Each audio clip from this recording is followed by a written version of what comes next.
So, first of all, if you haven't seen Hacks, I don't know what you're doing, but I promise you the delay for this third season is well worth the wait. I've seen all the episodes, and I'm talking to showrunner, actor, writer, director, EP, Paul W. Downs himself. So, thanks for chatting with me. I'm so happy to do it. Thanks for having me.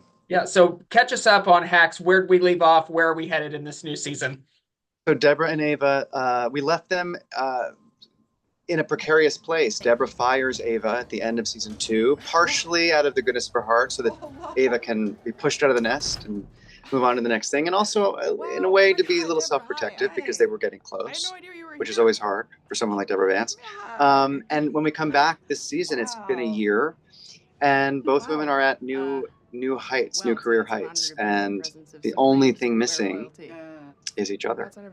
And obviously, they start the season apart, but we know that's not how it's going to end up. The screen is just lights up when Ava and Deborah are together, led Jean Smart and Hannah Einbinder.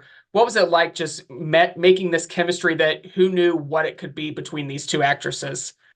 We are so lucky they have such great chemistry, and they are actually friends. They text all the time, and it's not something you can really manufacture. So we are so lucky it exists, and they're so good together. They're such a great duo. They're so different. And they really do, especially this season, bring out the best in each other. I mean, as actors, they are so good, but together they're really amazing on screen. There are some scenes this season that really were that blew us away.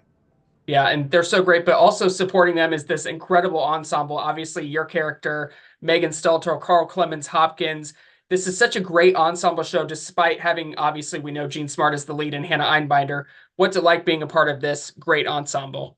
I mean, it's the best. It's such a great ensemble of characters, and also all of the actors are great. We're so lucky we have only great people on the show, and I don't mean just that they're talented. I mean that they're all good people. We really there's not a jerk in the bunch, which is nice. And yeah, it's so fun to get to play and be part of, because when we pitched the show, we pitched that this was a show about the ecosystem around someone like Deborah Vance, and so we each have our unique role in her orbit, and it's really fun, especially the season. You get to see them all working kind of together, all hands on deck, and all those scenes are always fun when we all get to be together. And I have to say, some of the most fun scenes I see are between you and Megan Stalter. Just that chemistry or just the dynamic that it has with this millennial who obviously you have to treat her well, being your boss's daughter. But what's that like working with her?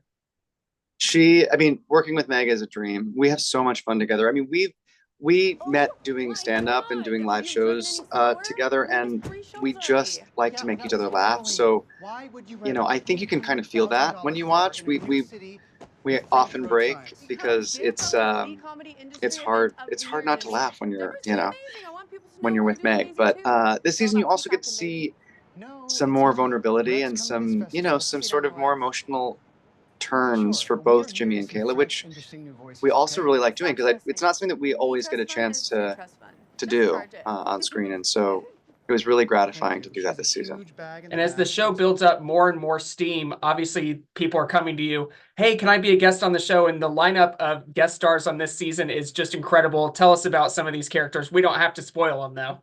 It's okay. We have Christina Hendricks, who plays something so. I mean, I can tell you that she plays a gay Republican oil heiress, so could not be further from herself. We have Christopher Lloyd, who plays kind of a recluse grandson of Fatty Arbuckle. I'll tell you that. That's a spoiler, but it's okay. We have Tony Goldwyn in the show. We have J. Smith Cameron, who is so fantastic. So yeah, it's a embarrassment of riches, the guest actors on the show this year. And how do you, as the showrunner, you obviously have to say in how long Hacks goes on.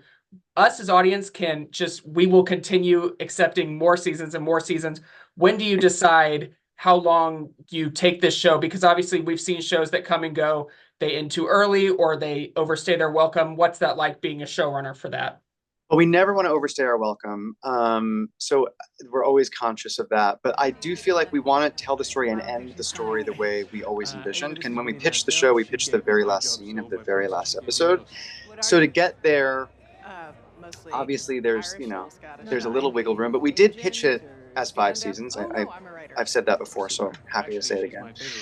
But yeah, I mean, it's really honestly, as much as it's up to us, it's up to the audience. As long as the audience is there, I think we'll be able to tell the story that way. But it really, you never know. Hopefully, people continue to be interested and to stream the show and tune in. But that's why we are able to continue is really because we do have a great audience.